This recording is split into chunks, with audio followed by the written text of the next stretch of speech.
तुम अपने घरों में प्यार प्रेम शांति नहीं रख सकते? तुम्हारे दिलों से चोरी की भावना नहीं गई आज तक?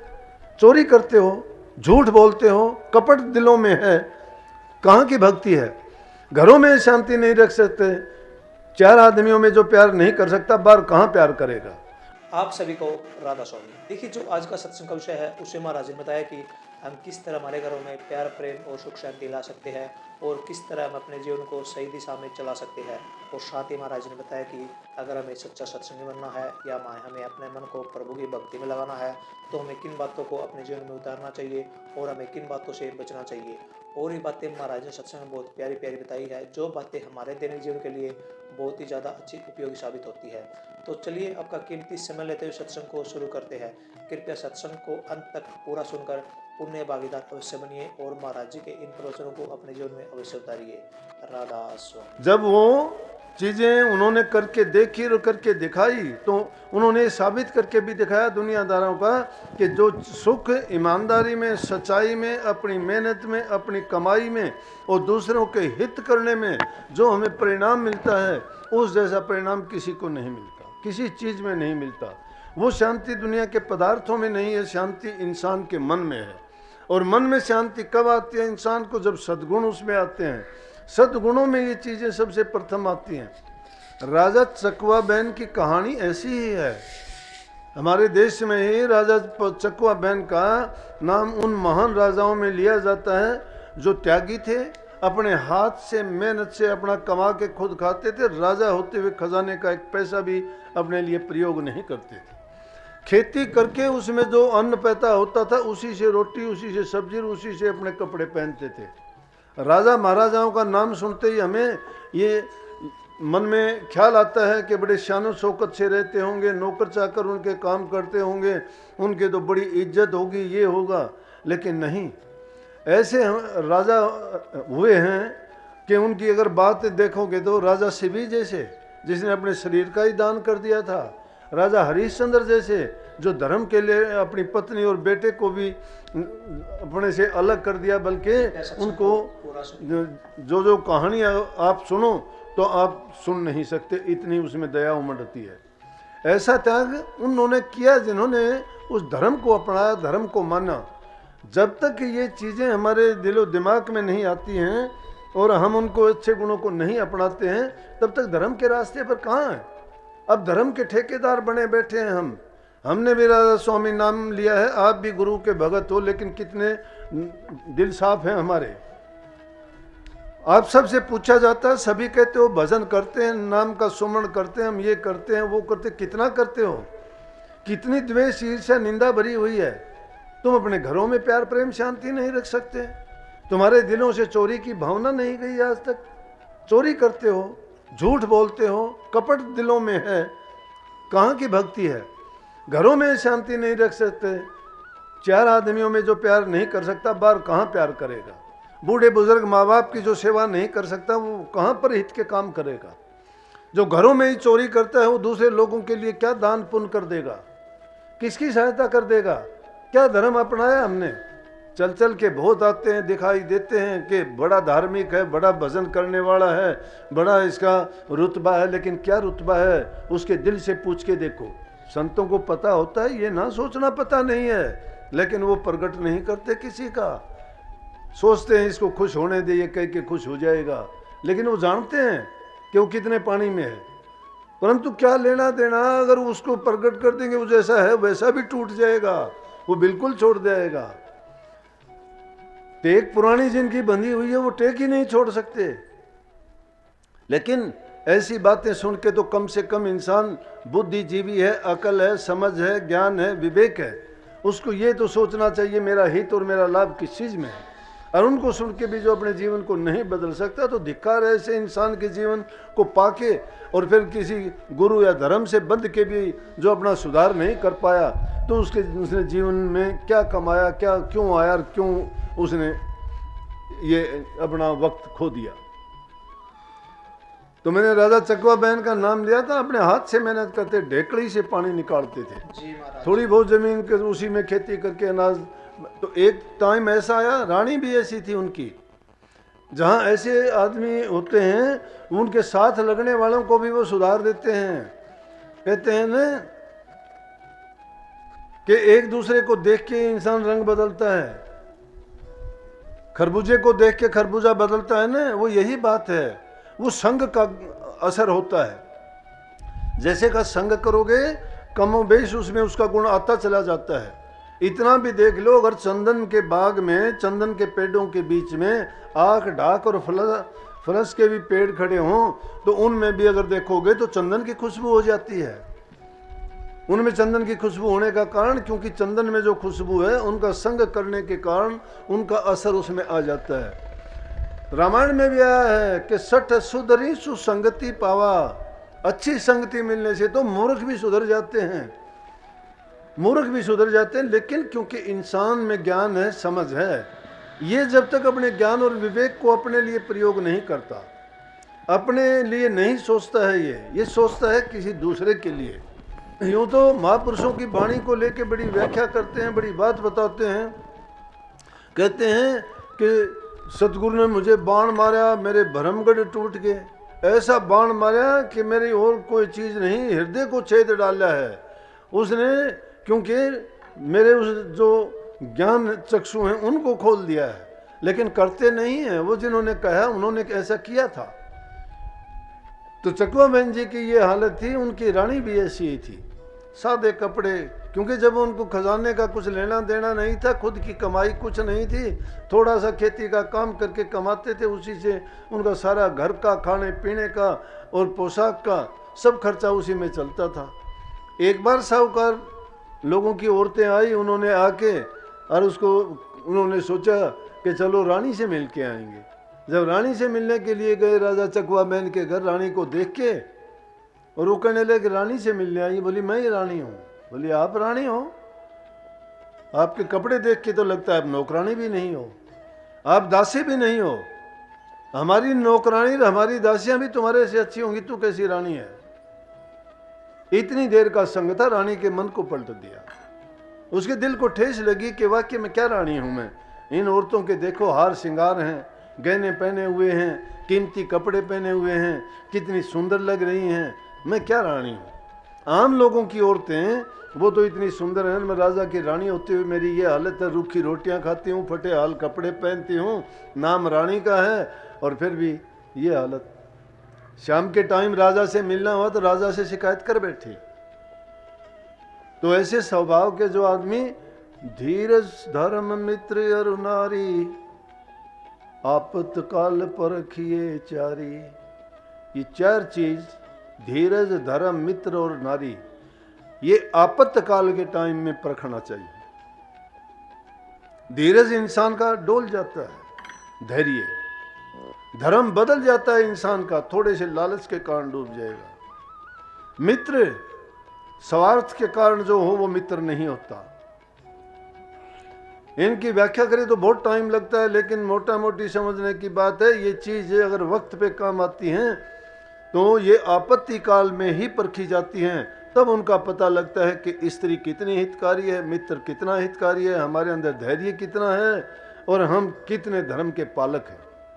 अगर थोड़ी सी बात, थोड़े से लालच, थोड़े से हित, थोड़े से स्वार्थ के कारण अगर हमारी भावनाएं बदल जाती हैं तो हमारा कोई धैर्य नहीं, कोई धर्म नहीं और हम कुछ भी करने के लायक नहीं। राजा में बड़ा धैर्य था, क्योंकि पूरी जिंदगी जिन चीजों को उन्होंने अपनाया था, जिस पे चले थे। इसलिए सेवक को भी चाहिए अपने धैर्य को बनाए रखे। छोटी छोटी बात पर क्रोध करना, लालच में आ जाना, झूठ बोल देना, कपट करना नहीं, बर्बाद कर देगा। सच एक बार बोलोगे, सच एक है, चाहे कितनी बार बोलोगे एक ही रहेगी। झूठ बोलोगे, जितनी बार झूठ बोलोगे उतनी वही झूठ बदलती चली जाएगी। क्यों? सच्चाई नहीं है। इसीलिए सांच को आंच नहीं कहते, सांच एक ही रहेगी, सच्ची बात। चाहे कोई भी पूछ ले, आप पूछोगे तो भी वही है, और पूछेगा तो भी वही है, और कहीं कही जाएगी तो भी वही है। और झूठ यहां पूछेंगे तो दूसरी होगी, दूसरी जगह दूसरी होगी, क्योंकि वो झूठ है, उसको आंच है, वो बदलती चली जाएगी।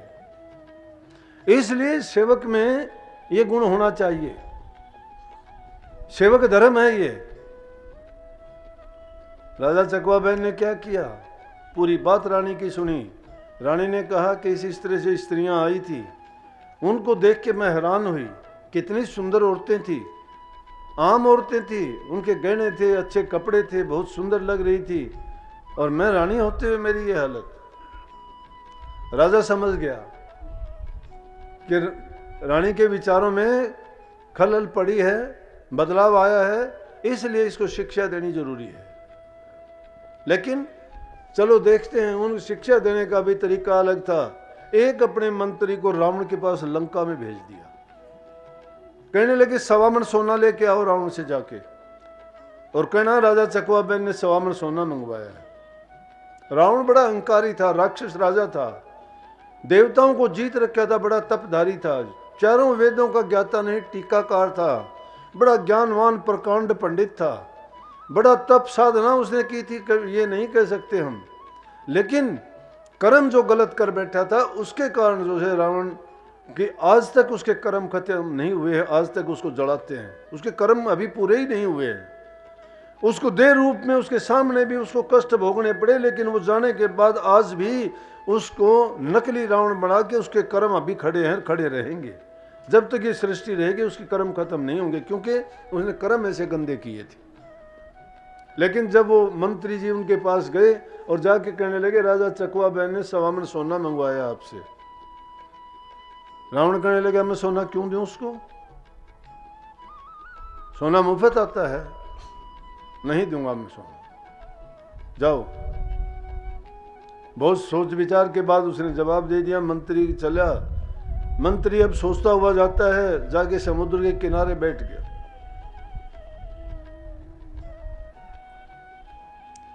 रानी मंदोदरी को पता चला, रावण ने बताया कि इस तरह से राजा चकवा बहन का मंत्री आया था, उसने 1.25 मन सोने की मांग की थी, मंगवाया था। बोला फिर क्या मैंने इनकार कर दिया? बोला बहुत गलती की आपने, 1.25 मन सोना देना चाहिए था। बोला क्यों देना चाहिए था? बोला आप नहीं समझोगे, आप अहंकारी हो। बोला क्या हो, चलो मैं दिखाती हूँ। छत के ऊपर लेके गई, वहां देखा तो कबूतर को जो चोगा डाल रखा था, दाने डाल रखे थे, कबूतर दाने खा रहे थे। जाके कहने लगी कहे कबूतरों, दुआई है राजा रावण की आपको, चोगा ना चुगो। उन्होंने नहीं सुनी ये बात, चुगते रहे। बोला सुना नहीं आपको, राजा रावण की दुआई है, चोगा मत चुगो। वो चुगते रहे। बोला बेवकूफ है रानी तू, ये जानवर तेरी आवाज को समझते हैं कोई? ये क्या जानते हैं कि राजा रावण कौन है, क्यों? ये पक्षी हैं, क्या कहना इनको? बोला नहीं अभी देखो। दोबारा कहने लगी ए पक्षियों, दुआई है राजा चकवा बहन की, अगर दाने चुगे तो। सबके सब चुपचाप वही खड़े हो। बोला कि पक्षियों मर जाओ सब, राजा चकवा बहन की दुआई है सब पक्षी। बोला कि बोल। दोबारा से कहा कि राजा चकवा बहन की दुआई है, जीवित हो जाओ। जीवित हो गए, चोगा चुगने लगे। एक कबूतर ने, जिसको मोडी कहते हैं, फाख्ता, उसने ये बात नहीं मानी, उसकी गर्दन दूर जाके पड़ी। लेकिन जब उसने कहा राजा चकवा बहन की दुआई है, ये फाख्ता जिंदा हो जाए, उसकी गर्दन दोबारा से लग गई। आज भी उस फाख्ता की गर्दन में देखोगे काला निशान है, कहते हैं कि वो उस टाइम की कटी हुई का काला निशान आज भी है। राजा रावण देख के हैरान हुआ, बोला कि अब क्या करूं? पता करवाया, हलकारे भेज के समुद्र के किनारे बैठा था। बोला राजा रावण को यहीं ले आ। मंत्री कहने लगा, उसको भी गुस्सा था कि मैं अब नहीं जाऊंगा उसके दरबार में, उसको यहां लेके आ। जब वहां उसको लेके गया तो क्या किया कि उस मंत्री ने वहां पे मिट्टी की लंका बनाई, पूरी लंका की तस्वीर यूं की यूं मिट्टी से बना के वहां तैयार कर दी। राजा रावण गया कि बोला कि ये क्या है? बोला ये लंका है, देखो आप बताओ। सारे द्वार चारों तरफ से, पुराने जमाने में जो नगरी होती थी उनके नगर की सुरक्षा के लिए, अपने यहाँ भी थे सब की सब, उन जो भी नगर गांव शहर होता था उसके चारों तरफ से उसकी सुरक्षा के लिए गेट अलग अलग होते थे, गेटों पर पहरा होता था, शहर के अंदर कोई आदमी ऐसे नहीं घुस सकता था। तो इसी तरह से लंका में चारों तरफ से द्वार थे, सारी तरफ वो द्वार देख के रावण कहने लगा बिल्कुल ऐसे ही है। बोला कि ये देखो, उसने एक द्वार को हाथ से मिट्टी का था तोड़ दिया, बोला कि पता करके देखो कि तुम्हारा द्वार तोड़ दिया है।